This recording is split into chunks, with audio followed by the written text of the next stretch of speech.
Palakonda ST reserved సెగ్మెంట్లో YCP దశాబ్ద కాలంగా పాగా వేసింది. ప్రత్యర్థి పార్టీ అభ్యర్థి బలంగా ఉన్నా 2 సార్లుగా స్వల్ప మెజారిటీతో గట్టెక్కుతూ వచ్చింది.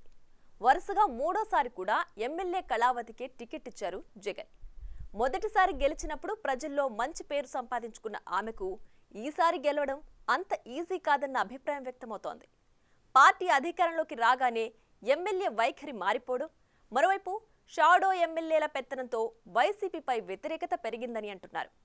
హ్యాట్రిక్ విజయంపై కన్నేసిన కళావతిపై అసలు అంత వ్యతిరేకత పెరగడానికి కారణమేంటి? ఉమ్మడి శ్రీకాకుళం జిల్లా పాలకొండ ఎస్టీ రిజర్వ్డ్ నియోజకవర్గం. పాలకొండ నుంచి మొదటిసారి పీఆర్పీ నుంచి పోటీ చేసిన విశ్వాసరాయ్ కళావతి 2009లో ఓడిపోయారు. తర్వాత కళావతి వైసీపీలో చేరి ఆ పార్టీని నమ్ముకుని రాజకీయాల్లో కొనసాగుతున్నారు. పార్టీకి నమ్మకంగా ఉండడంతో జగన్మోహన్ రెడ్డి 2014లో విశ్వాసరాయ్ కళావతికి పాలకొండ టికెట్ ఇచ్చారు. ఆ ఎన్నికల్లో వైసీపీ అధికారంలోకి రాకపోయినా పాలకొండలో కళావతి విజయం సాధించారు. పాలకొండ నియోజకవర్గ సమస్యల్ని అసెంబ్లీలో లేవనెత్తి నియోజకవర్గ అభివృద్ధికి కృషి చేశారు.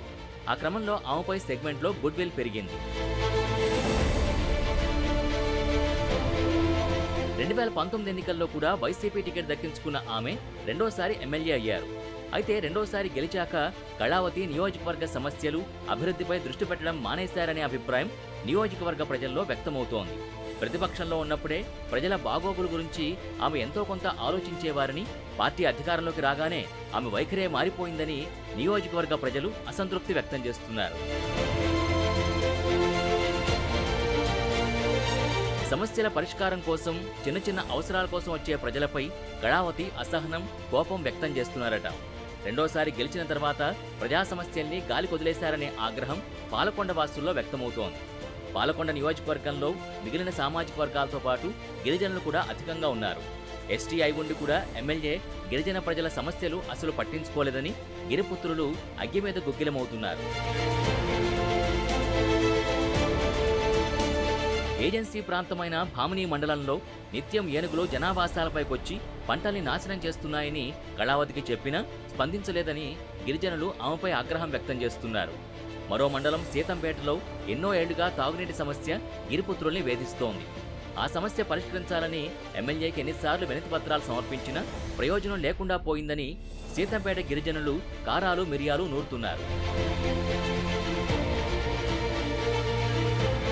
రెండోసారి గెలిచాక కళావతి నియోజకవర్గానికి చేసిందేమీ లేదనే అభిప్రాయం ప్రజల్లో బలంగానే ఉంది.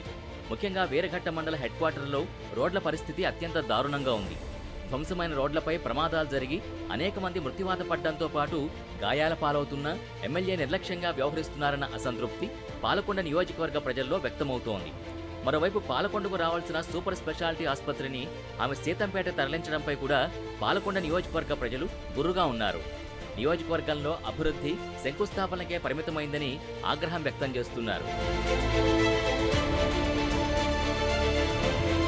అదీకాక పాలకొండ నియోజకవర్గంలో పేరుకే కళావతి ఎమ్మెల్యే అని తెరవెనుక నడిపిస్తోందంతా ఎమ్మెల్సీ విక్రాంత్ అన్న ప్రచారం ఉంది.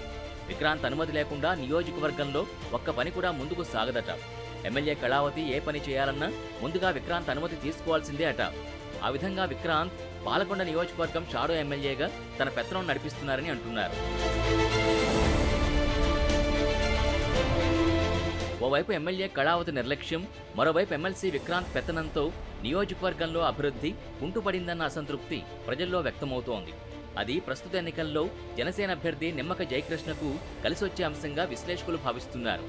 గత 2 ఎన్నికల్లో నిమ్మక జయకృష్ణ టీడీపీ అభ్యర్థిగా పోటీ చేసి కళావతి చేతిలో స్వల్ప ఓట్లతో ఓడిపోయారు.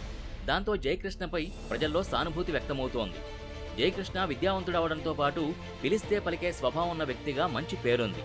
ఈసారి పొత్తుల్లో భాగంగా పాలకొండ జనసేనకు దక్కడంతో జయకృష్ణ జనసేన తరపున పోటీకి దిగారు. టీడీపీ, జనసేన, బీజేపీ కలిసి పోటీ చేస్తుండటంతో కూటమి బలం జయకృష్ణకు ప్లస్ అవుతుందన్న అభిప్రాయం వ్యక్తమవుతోంది. మరోవైపు ప్రభుత్వ వ్యతిరేక ఓటు ఆయన కలిసొచ్చే అవకాశం ఉందన్న వాదన కూడా వినిపిస్తోంది. మరి చూడాలి పాలకొండ ఓటర్లు ఎవరి వైపు మొగ్గు చూపుతారో.